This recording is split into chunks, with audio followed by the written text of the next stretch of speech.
आदरणीय किसान साथीहरू सम्पूर्णमा नमस्कार। म यो 8-10 वर्षदेखि यो ब्रोइलर पालन क्षेत्रमा आबद्ध छु र मैले आफूले भोगेका जानेका सिकेका कुराहरू सेयर गर्ने क्रममा यो जुन मैले दुई कुरालाई फोकस गरेर खास गरी नयाँ किसानहरुमा यो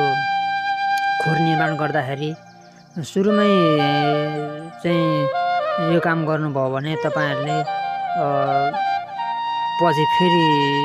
डबल खर्च नहोस् भनेर तपाईहरुले खोर बनाउँदै हुनुहुन्छ भने भुइँ जुन कुखुराको बस्ने भुइँ छ त्यो भुइँ चाहिँ तपाईहरुले माटोको नभइकन अलिकति माटोहरु पुरेर हाइट बनाएर पक्की गर्नुहोस् र अटो डिंकर अनिवार्य राख्नुहोस् किनभने यसले समय बचाउँछ।